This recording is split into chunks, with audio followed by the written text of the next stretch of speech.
O Enoque Gomes me mandou aqui as seguintes perguntas. Estou começando a me debruçar sobre esse curso e surgiram algumas perguntas, as quais são: primeira pergunta, o perito indicado pelo juiz, quando for até a empresa realizar as diligências, portará alguma carteirinha ou credencial ou algum outro documento dado pelo juiz?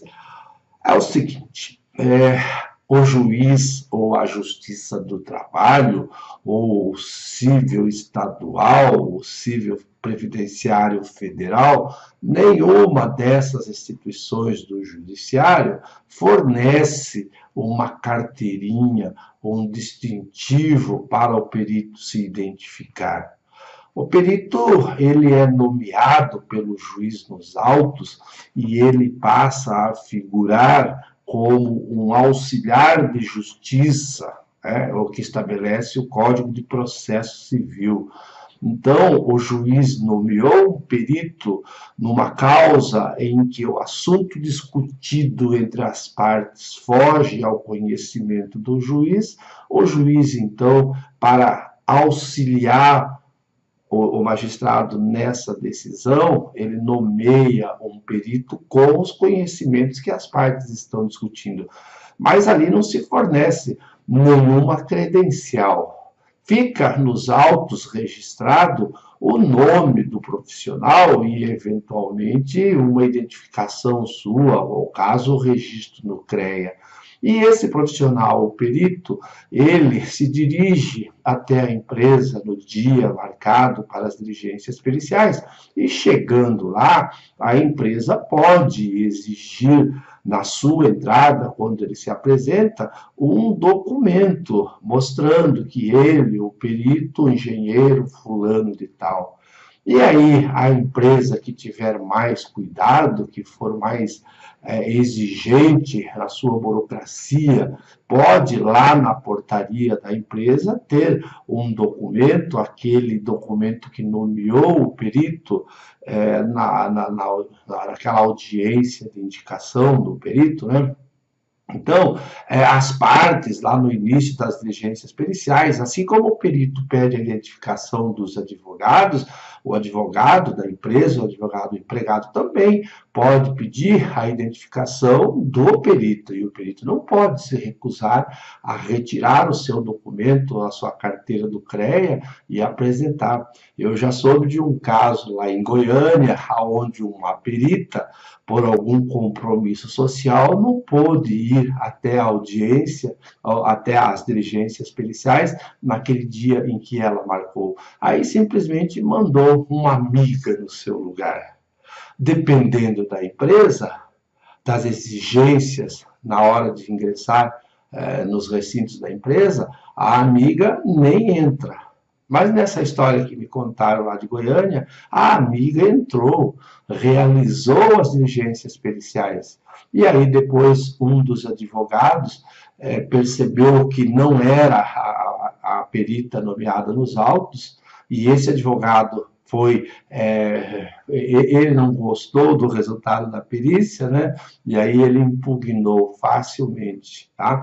Então, resumindo, a Justiça do Trabalho, a Justiça Previdenciária Federal ou o Cível Estadual não fornece nenhum tipo de carteirinha para o perito, ok? Vamos à próxima pergunta.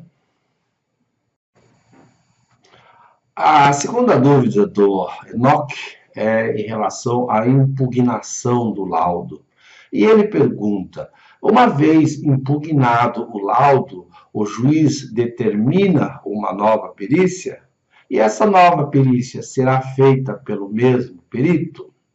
Muito bem, então a resposta é a seguinte. No momento em que o juiz entender que o laudo deve ser impugnado, ele pode tomar duas decisões.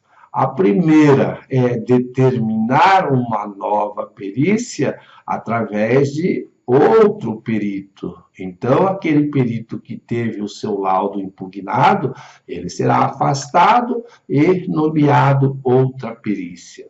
O novo perito vai realizar as novas diligências periciais com o que ele tem no processo, com os quesitos, se forem elaborados, com as provas documentais, enfim, com o que estava já lá no processo, não vai renovar em nada, né? Apenas o novo perito entra e realiza as diligências que devem ser feitas e, ao final, elaborando um novo laudo pericial. E a segunda decisão que o juiz pode tomar é impugnar aquele laudo e, mesmo sem um laudo, o juiz tomar uma decisão pelo reconhecimento do direito do empregado ou não. Porque o Código de Processo Civil estabelece que o juiz ele não está adestrito ao laudo, ele não é obrigado a seguir o laudo, a usar o laudo como fundamento. Então, ele impugna um laudo e aí ele pode tomar uma decisão através de uma conversa com um profissional, através de uma leitura ou de alguma outra forma, o juiz ele se convence pela procedência ou pela improcedência do pedido formulado pelo empregado e aí fundamenta a sua decisão. Né? Então, ele não está obrigado a ter um laudo. Evidente que, pelo assunto fugir dos seus conhecimentos, ser um assunto técnico, o juiz determina a perícia judicial, nomeia um perito. Mas, mesmo assim, por mais estranho que possa parecer, o juiz não é obrigado a ter um laudo. É apenas mais um elemento, mais uma prova técnica para ele firmar a sua convicção, tá certo? Então, resumindo, o juiz pode impugnar, determinar um novo laudo, um novo perito. Ou então, sem laudo nenhum, o juiz proferir a sua sentença, ok? Vamos à próxima. A terceira pergunta é em relação a quesitos. Ele pergunta sobre os quesitos pertinentes, se é o perito quem deve julgar que um determinado quesito é impertinente. Então, você que estudou comigo, você que fez o curso presencial ou o curso online, você aprendeu que duas características fundamentais dos quesitos são a relevância e a pertinência. Os quesitos devem ser importantes, devem estar estritamente ligados à causa, ao assunto, ao objeto que está sendo investigado.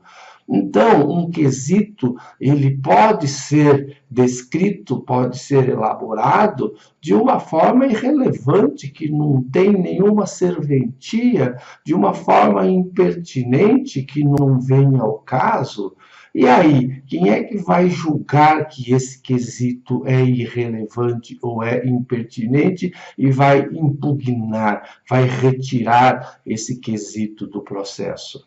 O Código de Processo Civil diz que, a princípio, o juiz indeferirá os quesitos julgados irrelevantes. Mas o juiz do trabalho, ele não faz isso, ele não tem tempo de ficar analisando os quesitos naquele momento em que as partes os apresentam. O que é que pode acontecer? Os advogados, lendo o quesito do outro, podem pedir para o juiz a impugnação deste ou daquele quesito. E aí vai ter que convencer o juiz de que aquele quesito que ele pede a impugnação, ele é irrelevante ou é impertinente. E aí o juiz é quem vai decidir e dizer para o perito: perito, não responda este ou aquele quesito, tá certo? E o próprio perito, lá no laudo pericial, lá no final, nas respostas aos quesitos, se o perito entender que aquele quesito é irrelevante ou é impertinente, normalmente, usualmente, se usa o vocábulo prejudicado, né, para definir um quesito irrelevante ou impertinente. Mas eu recomendo sempre nos meus cursos que, quando você for perito e entender que um quesito é irrelevante ou é incoerente, ou melhor, que ele é impertinente, você, o perito, vai dizer prejudicado, mas terá que justificar por que você considera aquele quesito prejudicado. E essa justificativa é até para resguardar isso que você está descrevendo, para não possibilitar ao advogado, depois que tiver o seu quesito considerado prejudicado, irrelevante ou impertinente, lá ao final, entrar com um pedido, com quesitos de esclarecimento, para que você, perito, esclareça por que esse quesito você indicou, você descreveu como prejudicado, tá certo? Então, se você, perito, considerou um quesito irrelevante ou impertinente, justifique por que você determinou isso ao quesito. Ok? Vamos à próxima. A quarta pergunta do Enoch se refere a recurso do laudo impugnado. Mais ou menos assim o que ele perguntou. Se o perito elabora o seu laudo e a parte que perdeu, que o laudo não foi favorável, essa parte ela recorre ao tribunal, à instância superior, ao tribunal regional, aquele na capital do estado, né? Então, o advogado que se sentiu prejudicado em relação ao laudo pericial, eu sempre digo assim, ele tem que impugnar, tem que fulminar o laudo na primeira instância. Por quê? Porque dentro das regras jurídicas, o tribunal superior, aquele logo acima da vara do trabalho, o Tribunal Regional do Trabalho, ele não avalia as provas. Se a prova não foi fulminada, se não foi impugnada lá na primeira instância, nas fundamentações técnicas, o tribunal, os desembargadores, assim como o juiz, não tem conhecimento técnico para dizer que aquele laudo está certo ou está errado. Portanto, o advogado tem que impugnar o laudo na vara do trabalho, na primeira instância. O tribunal só pode modificar, aceitar uma impugnação do laudo nos aspectos jurídicos. Vou tentar simplificar com um exemplo. Você é o perito. Você fez todo o seu laudo tecnicamente perfeito.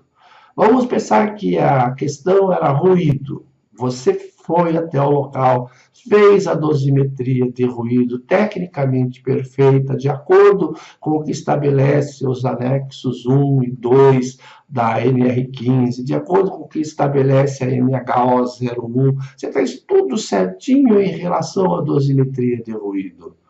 Mas você cometeu alguma falha, algum erro na questão dos fundamentos jurídicos.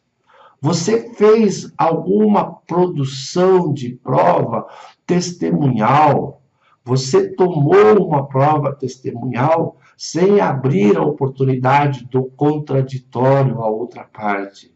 Você chamou um determinado empregado, tomou uma prova testemunhal e aquela prova testemunhal te levou a tomar uma decisão e com isso chegaram a um resultado que a outra parte não gostou.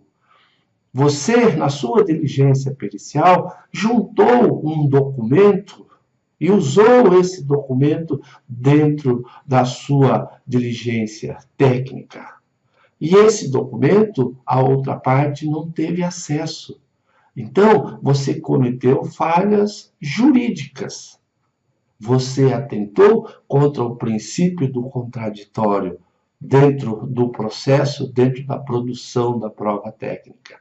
Então, eu sempre ensino nos meus cursos que a perícia judicial ela é um misto dos fundamentos técnicos, aquele que você usa para fazer as dosimetrias, para fazer as avaliações, e os fundamentos jurídicos. porque você deve se lembrar que você está fazendo uma prova dentro de um processo judicial.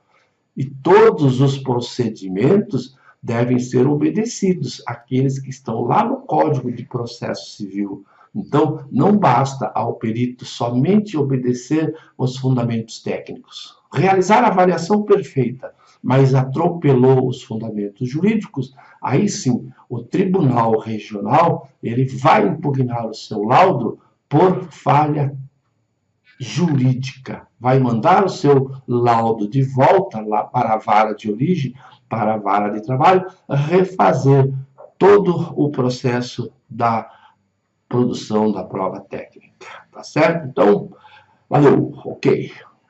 Espero que você tenha entendido essas dúvidas do colega e que tenha lhe servido aí no desenvolvimento das suas atividades como perito judicial e também como assistente. E você, engenheiro de segurança do trabalho, que deseja ser um perito judicial do trabalho, ou você, técnico em segurança, tecnólogo, enfermeiro, fisioterapeuta, fonoaudiólogo, que deseja atuar como assistente técnico, você tem duas opções de aprender esses assuntos comigo. Uma é no curso presencial, você entra lá no meu site, lá, periciasdotrabalho.com.br, clica lá no menu em curso presencial e veja na sua cidade se está programado um curso aí.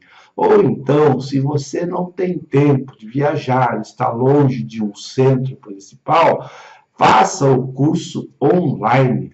Vá lá no menu, clica lá em cursos online e você vai ter toda a matéria igual lá no curso presencial. Você só não vai ter a figura do palestrante, do professor, dos colegas, mas a matéria, o conteúdo é tudo igual ao curso presencial. Você vai ficar capacitado para ser um perito judicial do trabalho ou um assistente técnico, tanto no meu curso presencial quanto no curso online. Vai lá no meu site, lá, clica lá, se cadastra e venha aprender comigo a ser um perito judicial do trabalho ou assistente técnico nas perícias judiciais, ok? Valeu, um abraço, tchau.